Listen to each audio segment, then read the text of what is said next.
Ang bawat reklamo may katapat na solusyon. Ito ang itinri mo kay Tulfo. Martes ng gabi nang tumirik ang minamanehong taxi ni Wilson Fortales sa U-turn ng Mindanao Avenue at C5 Road sa QC. Alam daw ni William na baterya lang ang problema ng kanyang taxi. Pero agad siyang naghanap ng tulong para itulak ng sasakyan. Yun nga lang, laking gulat ni Wilson nang bigla na lang dumating sa eksena ang mga tauhan ng Mac and Paul Towing and Trucking Services. At imbis na makitulak muna, kinadinahan na agad at itinaw ang kanyang taxi. Wala pang 30 minuto na sira ng taxi ni Mang Wilson. At ayon sa batas ng QC, wala pang karapatan ang towing company na kunin ang kanyang sasakyan. Narito, pakinggan natin ang kanyang kabuang reklamo. Meron pa tayong 30 minutes na minuto bago tayo re-regerin para ma-check mo lang yung sasakyan kung andar siya, kung hindi. Ngunit, hindi ninyo ako pinagbigyan. Nireger na. Nung nandun na sa loob ng grahe ninyo, isinusi ko yung makina. Umandar, walang diferensya. Inamadali lang ninyo ako. Para aksyonan ang reklamong ito, makakausap natin si QCPD Director, Police Chief Superintendent Bernard Mantele. General, magandang araw po, sir. Tanghali sa'yo, kasama ng Rafi. Long time no hear po, General. Sa mga nanonood sa ating palatuntunan. Opo, General. General, ito pong Mac and Paul, hindi ko na po mabilang sa aking mga daliri kung ilang beses na po ito nareklamo ng pangtuto sa QC. At alam naman po natin, ang QC po ay toll-free zone. Excuse me.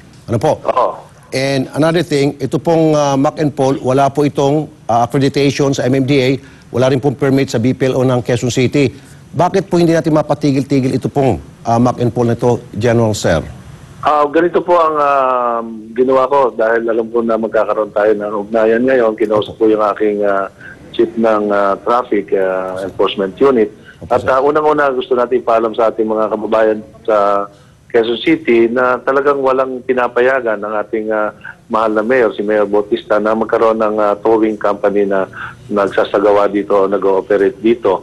Pangalawa, ang sabi ng aking chief ng traffic na if ever na mayroong gano'n na para masawatan na natin yan na pumunta po sa ating mga kapulisan at ireklamo na ng tinatawag na criminal offense yung mga towing company niya na hindi sumusunod kung ano man ang dapat na sundin nila. At saka yung mga nagre-reklamo mga kababayan natin ay feel free to visit our office para magreklamo, para ma-adjust natin criminally.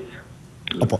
Sir, ito lang po, point out ko, ilang beses na po namin ito inireklamo sa BPLO at sa DPOS. In fairness po sa kanila, umaksyon naman po sila.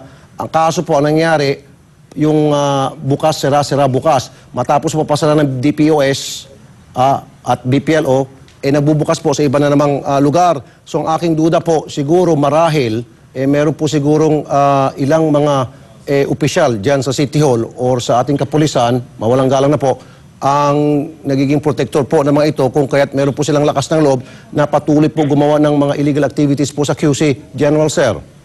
Mas maganda talaga yung kung magkaroon tayo ng paghahain ng criminal offense dahil kung halimbawa gano'n, lalabasan na sila ng warrant of arrest, mapaparalyze yung kanilang operations. At mas maganda kung magkakaroon sila ng criminal charge dahil yung mga gumagalaw na yan ay magkakaroon ng hindrance o hindi nila magagawa talaga ng freely yung mga gusto nilang gawin. So, may request na talagang magkaroon ng paghain ng kaukulang criminal charge. Kasi nangyayari daw pagka nagrereklamo sa amin, biglang binibitawan yung sasakyan, hindi na tinutuloy ang reklamo. Pero this time, kasi na-consummate naman yung pagkuha ng sasakyan, di ba? So magkaroon ng paghain ng criminal offense laban sa kanila, then mas maganda yun para maging armas natin. Sir, meron po akong request. Isa na lang po, para once and for all matigil na po ito. Kasi po, yung estilo nila ay carjacking. Ibig sabihin, yung pong driver ng sakyan, hihilain po nila palabas, agawin yung susi, and then i-commander yung sakyan papunta sa kanilang garahe. So that's carjacking. In this case po, meron tayong complainant, why don't we go doon sa kanilang garahe, i-raid po sila, and then lahat po ng mga tao doon, dadamputin, pati yung mga tow truck doon, and then kasuhan po ng carjacking, yung pong mga tao na naroon, especially po yung owner. How's that? Ganito po, no? Mas maganda na talaga magkaroon ng kung yung criminal, yung complaint po nila ay maiyahin dito sa atin, then we can conduct Yes, sir. immediately. Basta yun ang aking request lang. Opo. Ipagpatuloy nila yung paghahain ng reklamo sa amin, then yun ang magiging armas namin para to go against these people. Sige po. Yung paghahain ng criminal charge or complaint. Okay, Dapat sir, so kung kayo po, kung yung ating mga listeners ngayon ay naging biktima ng mga carjacker na mga miyembro ng MAC and 4 or 4L MAC, kung ano bang pangalan na yan, dumulog lamang po sa inyong tanggapan, sir. Ano po? Dito Paul, sa kakausapin ko yung aking traffic enforcement unit, yung pinaka-chief doon, at yun naman na napag-usapan namin kanina, maghain ng complaint para yun ang magiging armas namin laban sa kanila. Kasi kung maraming reklamo ganyan, nakakaawa naman ng mga kababayan natin dito sa Quezon City, at ilagay natin sa ayos ang mga nagiging aktibidades ng mga gustong magkaroon ng business dito sa Quezon City. Maraming salamat po sa inyo, QCPD Director General Benjardi Mantele. Sir, Maraming salamat sa iyo, kasama natin. Magandang tanghali. magandang tanghali po. Para sa inyong mga reklamo, suggestion sa amin, ipadala po ninyo ito sa itimbrimo@gmail.com o mag-text sa 0949-4616064. Sa ibang balita, tinukoy na ng DNR ang lugar sa Metro Manila at iba pang probinsya na madaling bahain. Ayon kasi sa Pag-asa, magiging maulan ang summer season dahil sa pagpasok ng La Nina. Ibalita mo, Gerard Garcia. Isang Marikina sa naging mukha ng trahedya sa paghagupit ng Bagyong Ondoy noong 2009. Mahigit 80 ang patay sa syudad, habang milyong-milyong halaga ng ari-arian ang nawasak. Pero hindi raw malayong maulit ito kung di kikilos ang mga lokal na pamahalaan. Ayon kasi sa Mines and Geosciences Bureau ng DENR, pasok ang Marikina at ang mga karatig lugar nito sa Pasig at Cainta sa listahan ng mga posibleng bahain, lalo na ngayong may La Nina. Posible rin daw bahain ang mga probinsya ng Pampanga, Nueva Ecija, Tarlac, Bulacan, Mindoro, Ilocos Norte, North Cotabato at Maguindanao. Basically, mababa sila, low-lying, either na malapit sila sa dagat, mababa, o kaya yung mababa na may mga malalaking ilog. Ayon pa sa DENR at Pag-asa, bukod sa maaga ang pagpasok ng La Nina ngayong summer season, malalakas na ulan din ang inaasahan. Kasama sa mga tatamaan nito, ang mga rice-producing region sa bansa, pati na ang Metro Manila pagdating ng Marso. Right now is a creeping disaster. Look what happened in November, look what happened in December, and look what happened in January.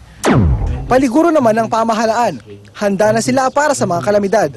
Dito sa Marikina halimbawa, nagsimula na silang maglinis ng mga drainage. 2011 na pero bakas pa rin sa tahanan ito sa Provident Village sa Marikina ang pinsalang dulot ni Bagyong Ondoy noong 2009. Kaya naman ang ilang residente hindi pa man rainy season naghahanda na para rito. Naghahanda na rin ang mga residente ng mga emergency bag, gaya nito na may lamang pagkain, gamot at damit. Buhay muna ililigtas mo kaysa mga ari-arian. Ikalawa, di maghanda ng pagkain para naman makasurvive. Ayon din sa DSWD, nakakasana ang 6.2 billion peso na calamity fund para sa mga maapektuhan ng kalamidad. Gerard Garcia, News 5. Balik tayo sa news report. Patay ang isang dating miyembro ng Akyat Bahay Gang ng pagbabarilin sa Pasig kagabi. Ayon sa kanyang kinakasama, matagal na raw may banta sa buhay ng biktima. Ibalita mo, Jeff Caparas. Nakahandusay na sa kalsada ang lalaking ito nang abutan ng kanyang mga kaanak sa barangay Pinagbuhatan sa Pasig kagabi. 6 na bala ng 45 baril ang tumama sa ulo at katawan ni Freddy Olmedillo. Galing daw sa paglalaro ng bilyar ang biktima ng barilin ng